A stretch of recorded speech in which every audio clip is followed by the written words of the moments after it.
നമസ്കാരം, editor live break ന്യൂസിലേക്ക് സ്വാഗതം. Celebrating 50 years. Majestic jewellers.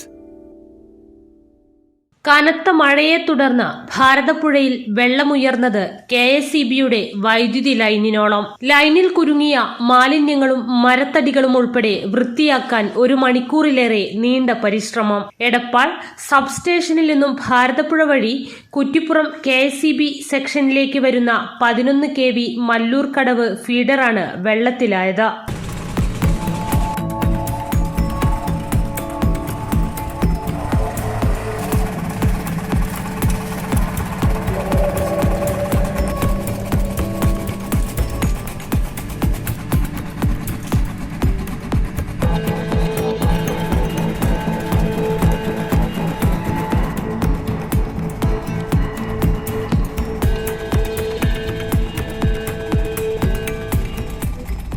ഭാരതപ്പുഴയിൽ ജലനിരപ്പ് ഉയർന്നതിനെ തുടർന്ന് വൈദ്യുതി കമ്പിക്ക് മുകളിലൂടെയും വെള്ളം എത്തിയതോടെയാണ് മാലിന്യങ്ങൾ മുതൽ മരത്തടികൾ വരെ ലൈനിൽ ഉടക്കിയത്. മുങ്ങൽ വിദഗ്ധൻ പാറലകത്ത് യാഹുട്ടിയുടെ സഹായത്തോടെയാണ് വൈദ്യുതി ലൈനിൽ കുടുങ്ങിക്കിടന്ന വൻമരങ്ങളും പുൽക്കാടുകളും നീക്കം ചെയ്ത് കമ്പികൾ വെള്ളത്തിൽ നിന്നും പൊക്കിയെടുത്തത്.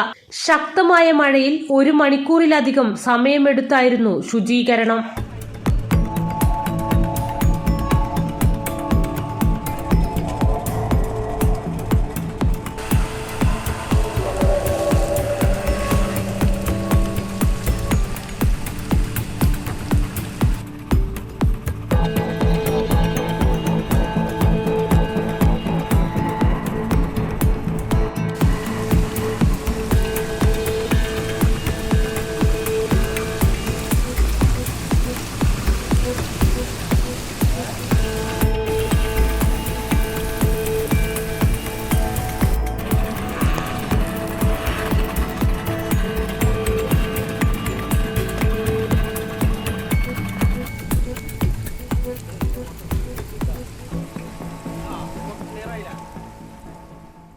ദിവസങ്ങളായി മല്ലൂർക്കടവിലും കുറ്റിപ്പുറത്തിന്റെ പരിസര പ്രദേശങ്ങളിലും വൈദ്യുതി ഭാഗികമായി മുടങ്ങിയ നിലയിലാണ്. മല്ലൂർക്കടവ് ഫീഡർ വെള്ളത്തിൽ മുങ്ങിയതായിരുന്നു ഇതിന് കാരണം. വൈദ്യുതി ലൈൻ പൊക്കിയെടുത്തതോടെ പൂർണ്ണതോതിൽ വൈദ്യുതി പുനഃസ്ഥാപിക്കാനാകുമെന്ന് KSEB അധികൃതർ അറിയിച്ചു.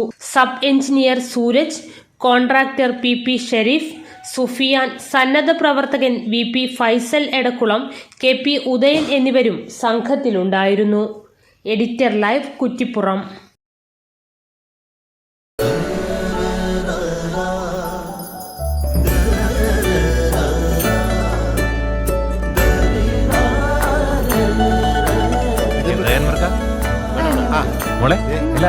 ഓൾമോസ്റ്റ് എല്ലായി. ഈ ഒരു ഡിസൈൻ മാത്രം കണ്ടില്ല. അതിനെന്താ, മോൾ ആ ഡിസൈൻ ഞങ്ങൾക്ക് അയച്ചത്. ഞങ്ങൾ അതേപോലെ ഡിസൈൻ ചെയ്ത് മാല വീട്ടിലെത്തിക്കാം. ആഹാ, അത് കൊള്ളാലോ. ഇപ്പൊ എന്നെ ഡിസൈൻ അയച്ചുതരാം. അപ്പൊ അനക്ക് വേണ്ടല്ലേ? Celebrating 50 years. Majestic jewellers.